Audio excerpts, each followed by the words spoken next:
Ya, bismillahirrahmanirrahim. Hai semuanya, kembali lagi bersama saya di Biomed Official, channel kajian matematika. Oke, pada kesempatan kali ini kita akan membahas tentang metode bagi dua atau kita sebut juga sebagai bisection method. Ya. Nah, metode ini merupakan salah satu metode yang kita bisa menggunakannya untuk menyelesaikan masalah persamaan nonlinear. Ya, jadi kita mau mencari solusi dari suatu persamaan nonlinear. Nah, dalam hal ini kita akan mencari akar dari suatu persamaan nonlinear. Nah, perlu kita ketahui sebelum masuk ke materi metode bagi dua, ya, dalam metode pencarian akar itu terbagi dalam dua bagian, ya. Pertama ada metode tertutup dan yang kedua itu ada metode terbuka. Nah, di metode tertutup ini poin pentingnya itu adalah pada metode ini pertama kali kita memberikan selang, ya. Jadi kita berikan suatu selang yang ternyata di situ di selang tersebut sudah dicurigai, ya, atau ada dugaan bahwa di dalam selang itu sudah memiliki akar. Nah, bagaimana caranya kita tahu bahwa dalam selang itu memiliki akar? Nanti kita akan lihat syarat cukup, ya, agar selang tersebut memiliki akar. Oke. Nah, di metode tertutup ini iterasinya dilakukan dalam selang dan ini dipastikan konvergen menuju akar. Ya, kalau di dalam metode tertutup itu sudah ada jaminan, ya, ada jaminan bahwa iterasinya itu akan konvergen ke akar, gitu. Itu di metode tertutup. Berbeda dengan yang di metode terbuka, kalau di metode terbuka itu belum ada jaminan, ya, dia konvergen ke dalam suatu akar.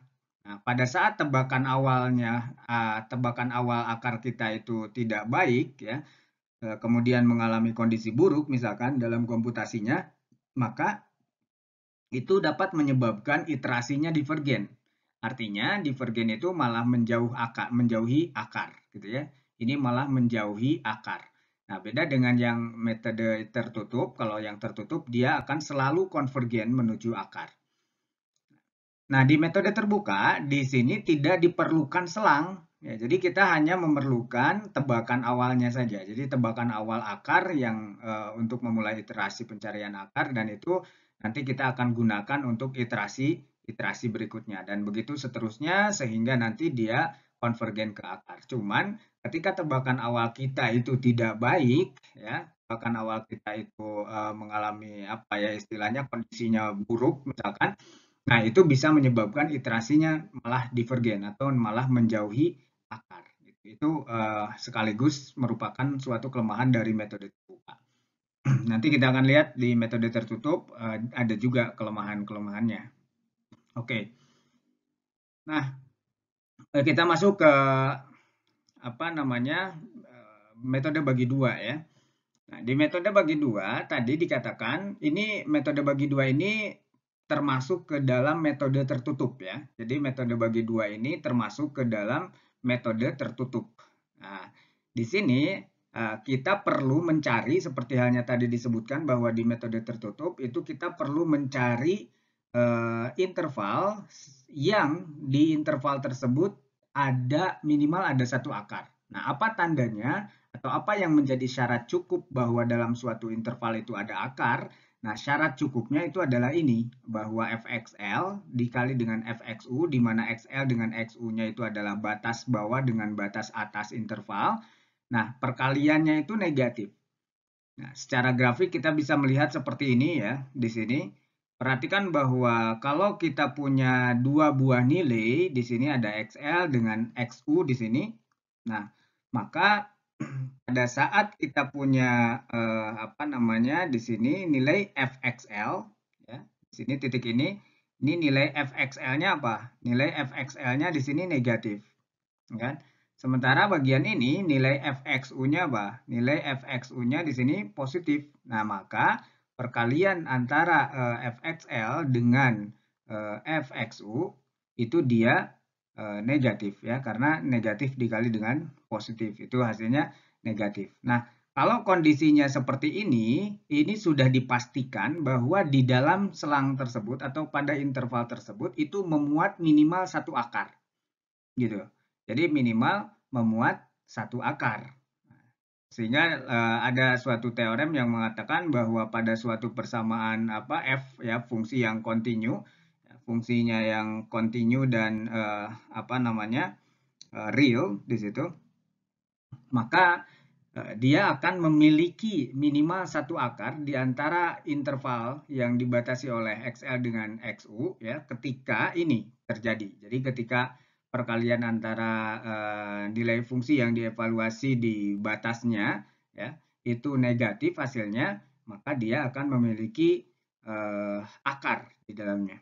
Ya, secara simpelnya berarti suatu fungsi ya, fungsi yang yang continuous dan real di situ, dia akan memiliki suatu suatu akar ya, atau minimal dia memiliki satu akar di antara dua buah titik ketika dia mengalami perubahan tanda di titik-titik tersebut kalau kita evaluasi ke fungsinya.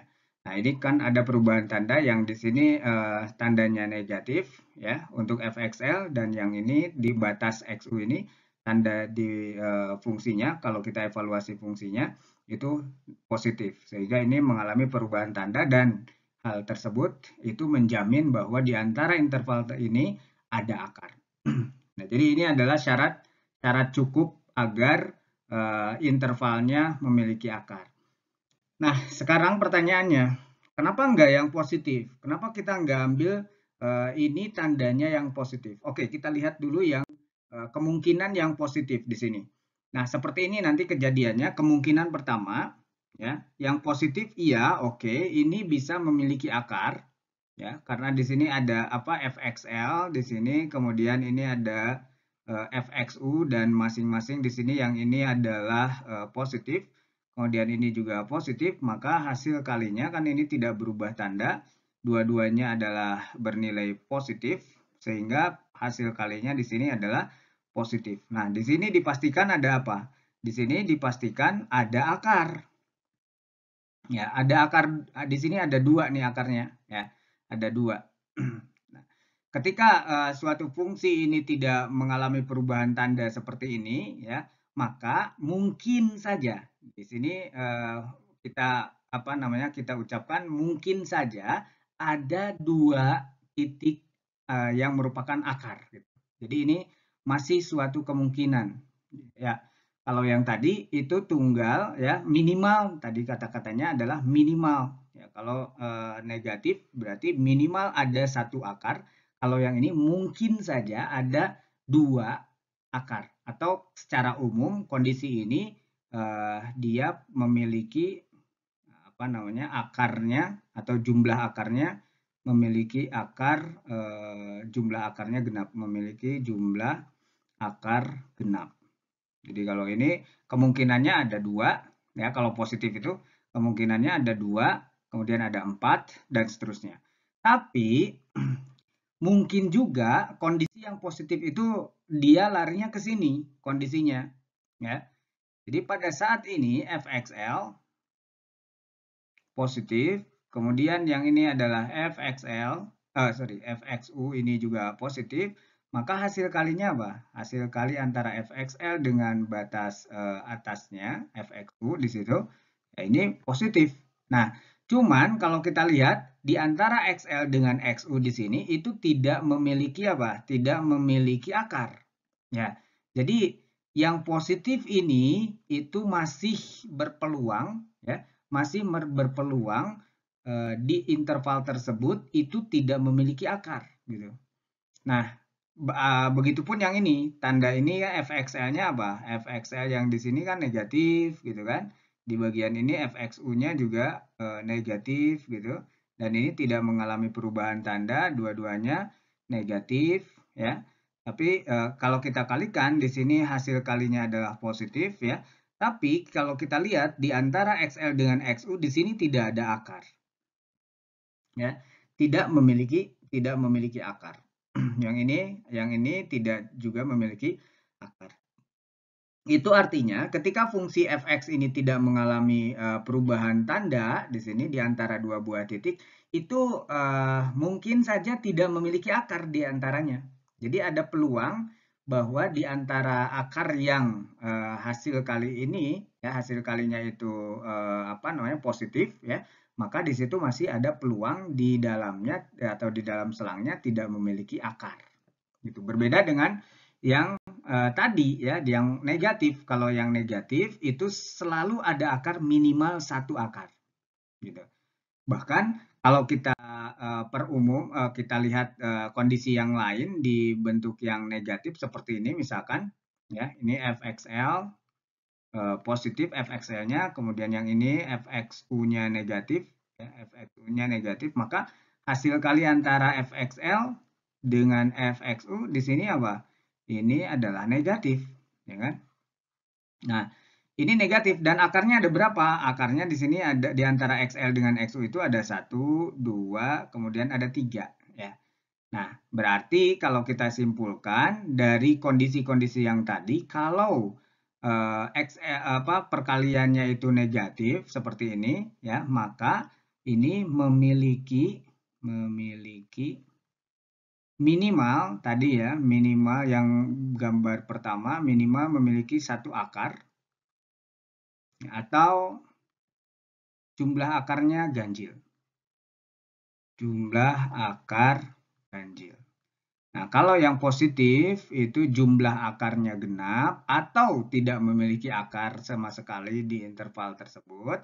Tapi kalau yang negatif di sini dia memiliki minimal satu akar atau jumlah akarnya ganjil. Jadi kalau kita mau pilih syarat mana yang akan kita gunakan sebagai syarat untuk menjamin bahwa di dalam interval itu adalah atau ada akar, maka yang akan kita gunakan itu adalah yang ini ya, yang hasil kalinya itu adalah negatif karena di situ dijamin atau kondisi ini menjamin adanya akar di interval tersebut gitu.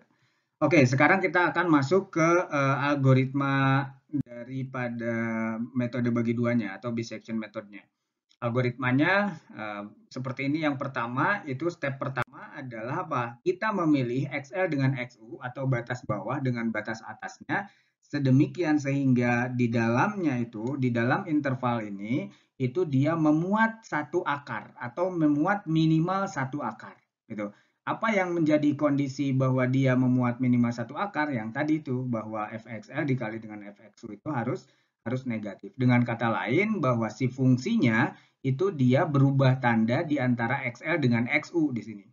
Ya, kalau kita lihat di sini XL-nya negatif di fungsinya, FXL-nya negatif, kemudian yang ini FXU-nya positif. Berarti kan itu berubah tanda, yang tadinya negatif berubah jadi positif. Nah, di dalam situ artinya kita punya apa? Kita punya akar ya, dicurigai di dalamnya ada akar. Oke, nah itu cara menentukan XL dengan XU-nya atau batas bawah dengan batas atas intervalnya. Itu step pertama.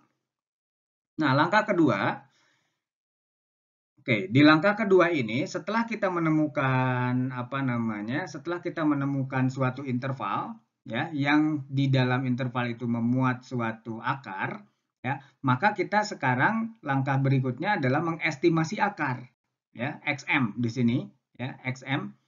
Ini adalah midpoint atau titik tengah yang definisinya adalah titik tengah yang ada di antara batas bawah dengan batas atas, atau kalau kita rumuskan dalam formulasi matematik seperti ini. Jadi XM itu sama dengan XL ditambah XU dibagi 2 seperti ini. Jadi ini XM adalah rata-ratanya. Nah, kalau secara grafik kita bisa lihat di sini, kalau ini adalah FX, yang ini FX-nya, ini adalah batas bawah dan ini batas atas, maka XM itu yang ini adalah rata-rata di antara XL dengan XU atau titik tengah di antara XL dengan XU. Nah, kalau seperti ini kita bisa lihat bahwa ini akan semakin mendekat. Misalkan ini XM nih ya. Setelah dapat XM, nanti ini kita bandingkan lagi mana yang negatif gitu. Artinya yang memuat akar. Nah, itu ada di step ketiga.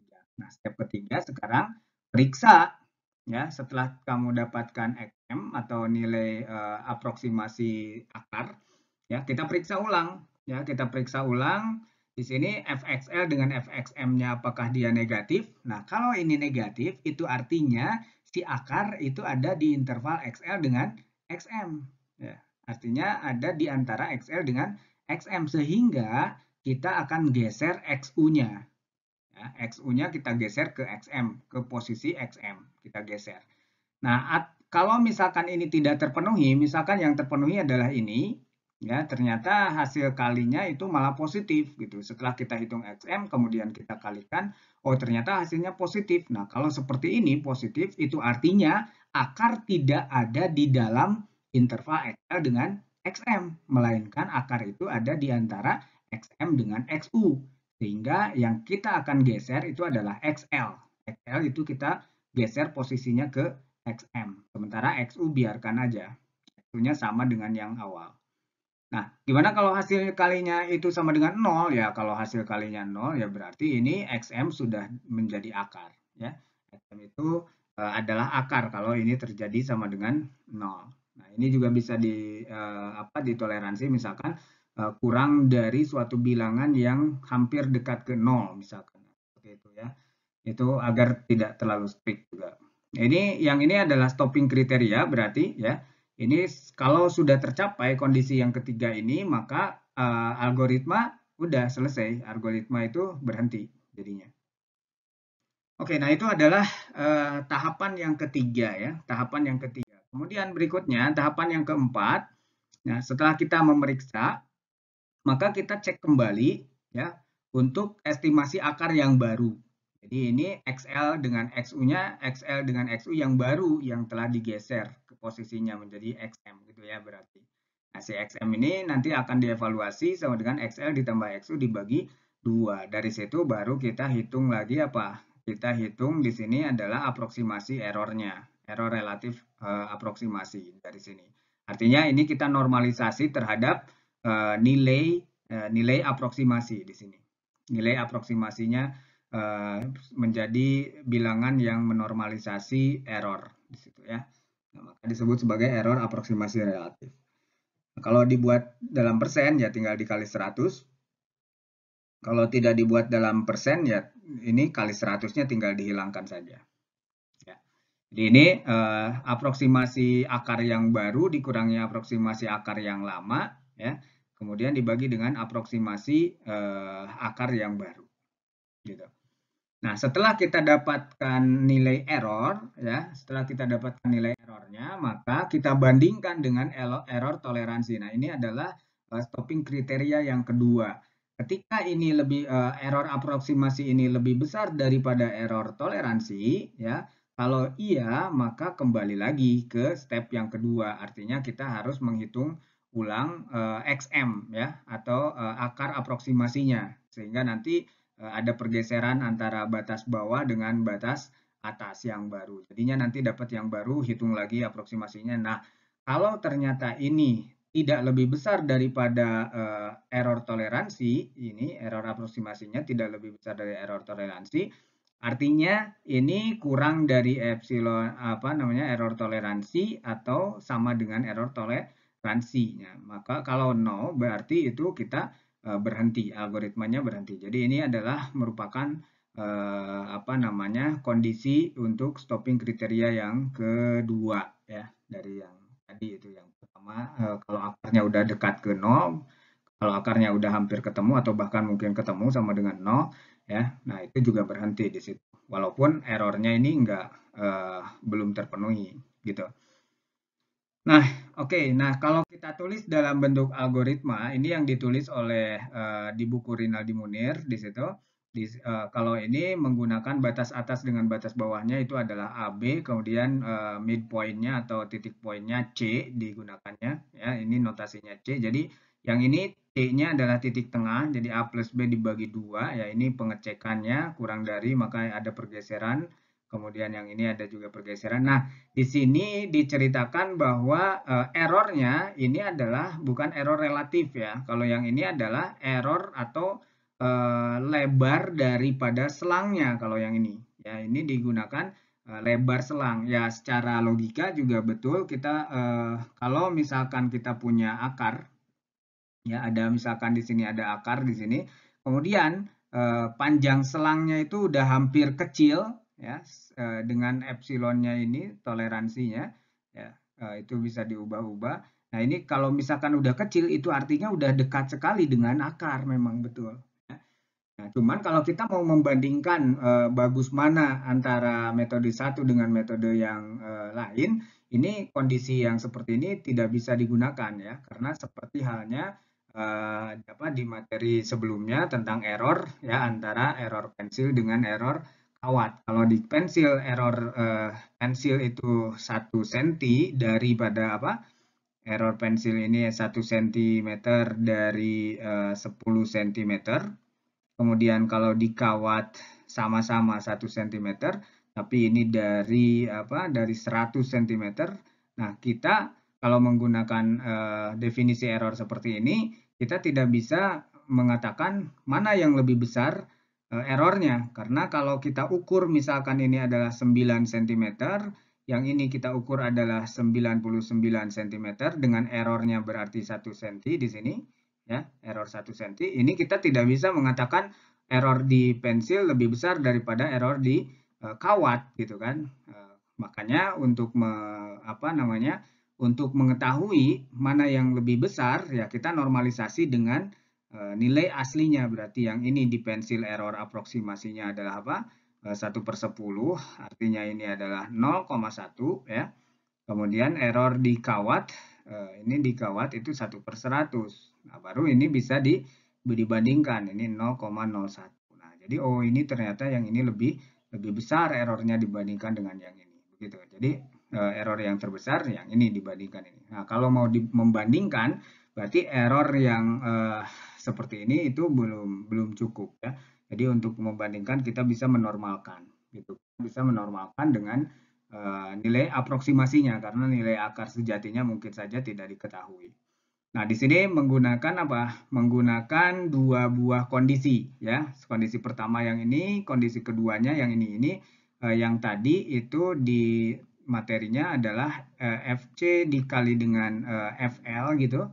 FC dikali dengan FL itu sama dengan 0. Berarti FC-nya kan itu 0 ya. Artinya ini FC saja ini udah dibatasi kecil sekali, bahwa ini adalah epsilon 2 merupakan bilangan yang sangat kecil yang mendekati 0 begitu. Oke, nah itu kedua kondisi ini dipakai ya, berarti dipakai. Jadi kita bisa menggunakan stopping kriterianya yang ini ya, batas atau lebar selang, satu lebar selang ini bisa kita gunakan ya untuk stopping kriterianya. Error yang keduanya error relatif seperti yang tadi sudah dibahas, error relatif. Kemudian yang ketiganya itu adalah tentang akar yang ditemukan atau fxm-nya udah kurang dari sesuatu, kurang dari epsilon misalkan, atau striknya sih begini, tapi ini jarang sekali, fxm-nya sama dengan 0. Jadi kalau udah sama dengan 0 ya udah berarti itu dapat akarnya gitu. Atau kita batasin deh, misalkan fxm-nya itu kurang dari epsilon. Nah, itu juga udah cukup misalkan ya. Itu jadi ada 3 ya yang bisa menjadi alat untuk stopping kriteria di sini. Nah, sekarang apa kelebihannya daripada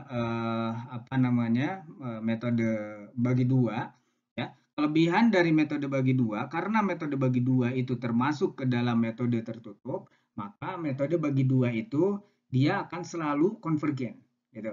Dia akan selalu konvergen dan dijamin bahwa di dalamnya, di dalam interval yang kita definisikan ya, ada jaminan bahwa iterasinya dia akan mendapatkan akar gitu. Jadi akarnya akan didapatkan di selang tersebut, karena di awal kita udah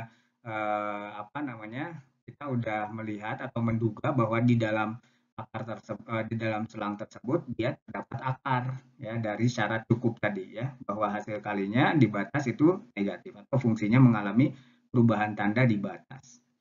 Oke, itu kelebihannya. Sekarang kelemahannya apa? Kelemahannya itu adalah dia konvergensinya untuk metode bagi dua ini, konvergensinya itu sangat lambat ya, sangat lambat.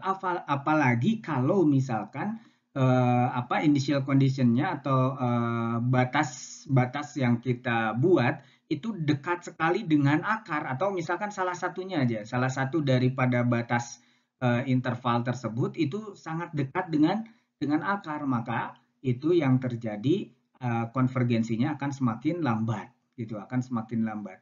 Ya, jadi ini tingkat kelambatan untuk metode bagi dua, ya, itu menjadi suatu kelemahan, ya, kelambatan dalam hal konvergensi.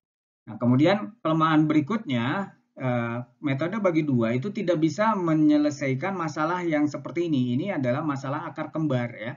Jadi si grafiknya dia hanya menyentuh sumbu X, ya. Menyentuh sumbu X artinya ini adalah akar kembar, ya, ada akar kembar di situ. Nah, ini kita tidak bisa menemukan batas atas dengan batas bawah yang cocok, gitu ya, untuk metode bagi dua ini. Kenapa? Karena kalau kita lihat dari segi grafik, ya, ini tidak ada perubahan tanda, ya. Sampai kapanpun di sini, misalkan kita ambil paling kecil di sini batas bawahnya, batas atasnya di sini, itu juga nggak berubah tanda, gitu. Ya, jadi akan gagal kalau metode bagi dua digunakan dalam hal penyelesaian fungsi yang memiliki akar kembar seperti ini.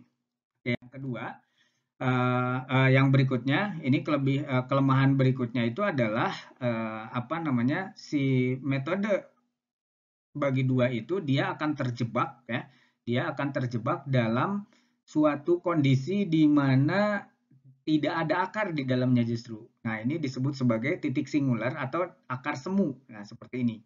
Ya, padahal kalau kita gunakan kriteria error tadi untuk lebar selang, ya, lebar selang ini udah sangat kecil misalkan, ya. Lebar selang di sini sudah sangat kecil kalau kita lihat, misalkan dia mendekati ke sini, ya, dia mendekati ke sini. Berarti ini makin kecil dan misalkan kita sudah punya stopping error toleransinya, di suatu saat ini akan berhenti dan mengeluarkan nilai misalkan 0, sekian, kemudian kita menduga bahwa 0,000 sekian itu adalah akar, gitu. Padahal itu bukan akar, ya.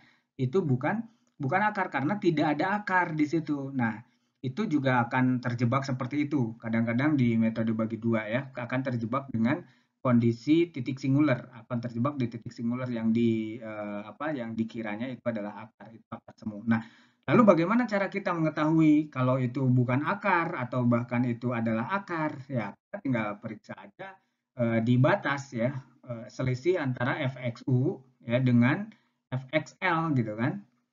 Ya, sorry, fxl di situ.